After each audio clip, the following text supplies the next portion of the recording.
Hi, this is Roger from Kanka Labs, today with another radio, this time from the past, from around 55 years ago, the famous BRAUN LECTRON AM radio. Basically it was a radio kit designed by the team around Dieter Rams. So this kit sells on eBay for several hundred euros, but I got this one really cheap simply because it's not in the best condition. You can see at least one of the knobs isn't the original ones, and the lettering here on the front plate is gone, and as you can see it has a yellowed surface.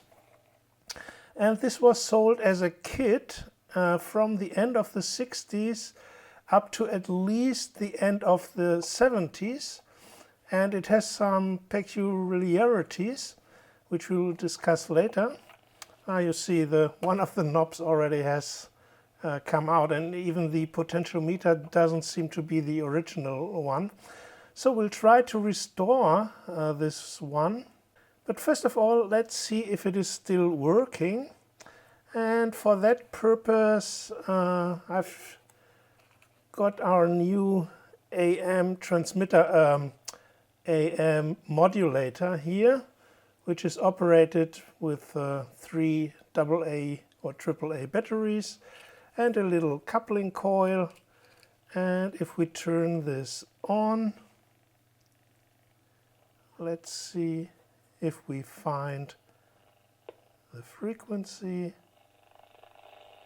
Of course, we have a lot of noise here down in the basement and no AM reception during the day, but here our artificial AM signal transmitted by this little antenna or this little coil is clearly received. So it is still working. So let's open this device and take a look at the schematics and see how we can restore this device. So it is secured with a single central screw on the back, and it has a transparent acrylic case, which was quite unusual for the time. And it doesn't have a power on switch, simply because, as you can perhaps see here, it has a mercury switch, which is of course today is completely forbidden due to the danger of mercury. It operates from a 9-volt cell. And of course it now turns always on depending on how I'm holding it. So turning it on and off is just reversing the direction in which you place it. This way it's off and this way it's on.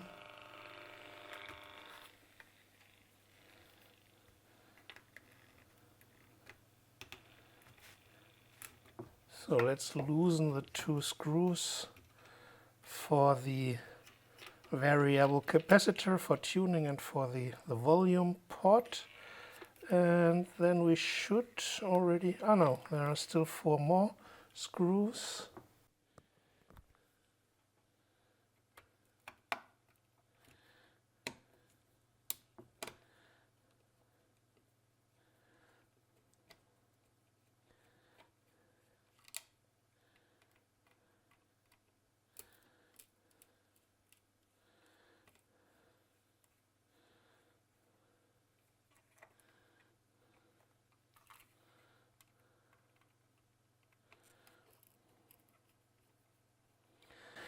So when I got my kit in the late 70s, I successfully soldered it together, but what I didn't know, I was using plumber's tin or plumber's solder, and this solder which is used by plumbers contains hydrochloric acid as a flux, and it didn't take more than 1 or 2 weeks when all the traces were corroded and had vanished, because the thin copper layer simply dissolves in the hydrochloric acid from the flux.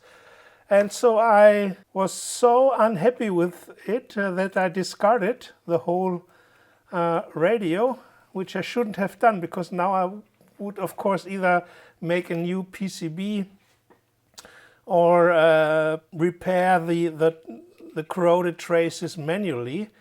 Anyway, now 40 years later, I got this used radio still working. Let's see where it's still hanging.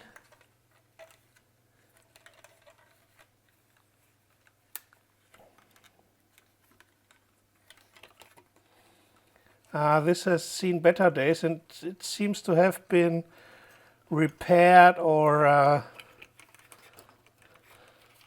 there are some parts that are not original. So let's try. So even the schematics is printed onto the PCB. As you can see, this is still FR2 material, which in Germany is called Pertinax, but still survived until today. You can see this for the 60s and 70s typical variable capacitor, quite cheap, but not of the highest quality. We can see the ferrite antenna and all in all 3 transistors. This is all germanium still from that time, and we even see a little transformer, because the germanium transistors couldn't drive 8 ohm speakers directly, so you had to use a little transformer, and strange looking electrolytic capacitors like these black blocks here. So with a little more light we can see it better. So let's take a look, and this potentiometer certainly is not the original one, but I have compatible ones that are exact copies of the ones that were used for this radio. So let's take a look at the schematics, how this thing is working or was working. So this is the schematics that you find when you Google for it. And one thing you might notice is that contrary to the use nowadays, we have -9 volt on the upper voltage line and ground or 0 volts on the lower ones. And that's because old transistors were PNP types. That's because the early germanium transistors were easier to fabricate as PNP types.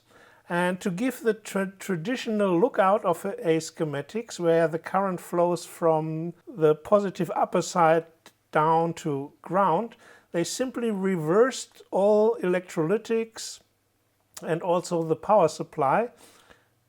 And let's start from the left. We have our tank circuit here on the left with the variable capacitor and the primary coil on the ferrite rod, which is the dashed line here.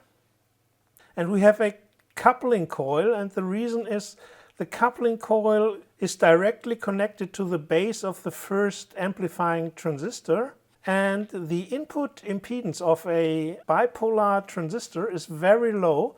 And if you would connect the primary coil from the tank circuit directly to the base of the transistor, then the load for the tank circuit would be that great that sensitivity and Q factor go down by a factor of between 10 and 100, depending on the details. So you always need with bipolar transistors a coupling coil for not loading the tank circuit too much.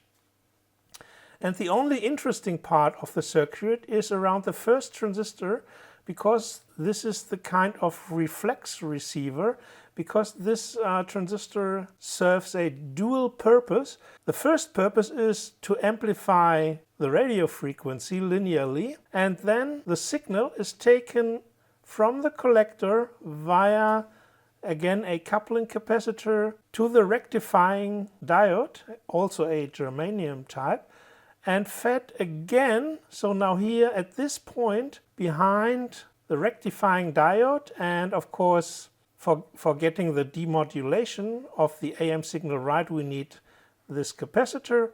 And here at this point we have the demodulated AM signal, which is now a low frequency signal, and this is fed back again to the transistor and now goes through the 15K resistor to the next stage, again AC coupled via a electrolytic. This is the potentiometer which determines the amplification of the second stage, and these are simply two linear amplifiers in sequence. And the only strange thing from today's point of view is that we have this little transformer here, which I explained beforehand, for the germanium transistor to drive the 8 ohm load of the speaker is not possible directly, or it would be possible but wouldn't be ideal. So they used a little transformer as a kind of impedance matching the 8 ohm impedance of the loudspeaker to the, in this case, the 608 ohms impedance as the collector resistor. So all in all, it's quite a simple receiver, but it does its work. And the sound quality, of course, is not great, but this was designed as a kit, as an easy to assemble kit, and give you a nice looking radio as the result. For restoration, one thing is to treat the front plate, which has yellowed too much, with hydrogen peroxide, and to clean up the PCB a little bit, and replacing this false potentiometer with one from the era where this radio was sold, and perhaps polishing a little bit the acrylic case. And I'll keep you informed when I'm ready with restoring this radio. Anyway, it was for me a voyage into the past when I discovered this on eBay 2 years ago, and it was sitting around until I had found the time to do some videos again. So that was it for today. Thanks for watching. Until next time, bye from Roger, bye from Kanka Labs.